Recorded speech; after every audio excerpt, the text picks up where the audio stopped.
Sarauniya TV, tashar al'umma.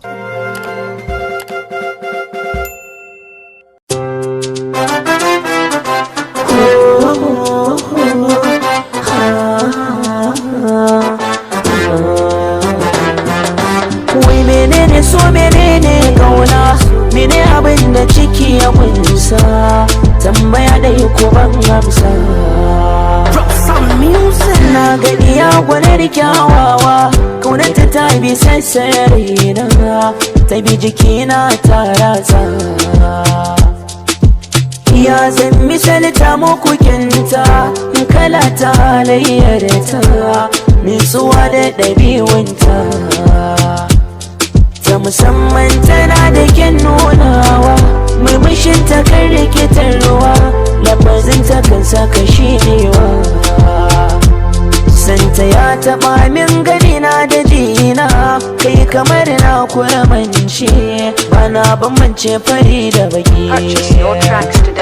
Kanta zana ɗau alƙalam da takarda, kan warware zare da bawa, sanadiyar soyayyar ta.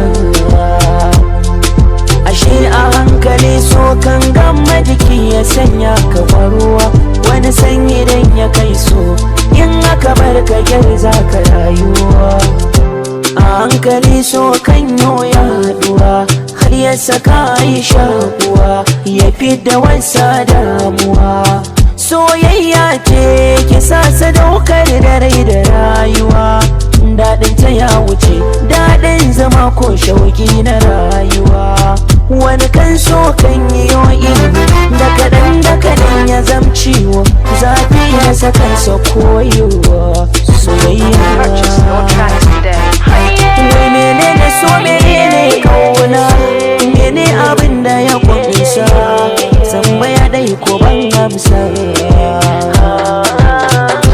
Magana launin kauna ya take, ta kama zuci sai an dake, a bari bidar wani sassake. Kai misalin so na da yawa bai hawa ma'auni, dan in ya kama rai lakar jiki kan saki da sauri.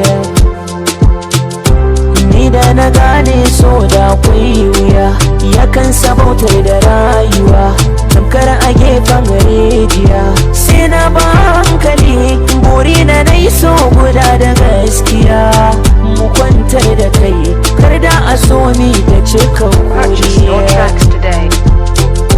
Mi nazari da tunanin rayuwa, sai mu ga mun yi karuwa, kuna kisa aisha kuwa.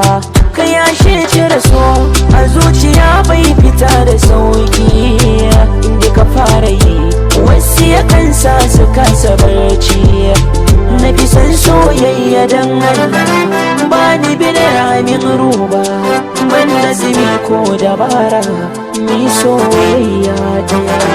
Wai menene so, menene kauna, mene abin da ya wasa, tambaya da ya kuma ransa.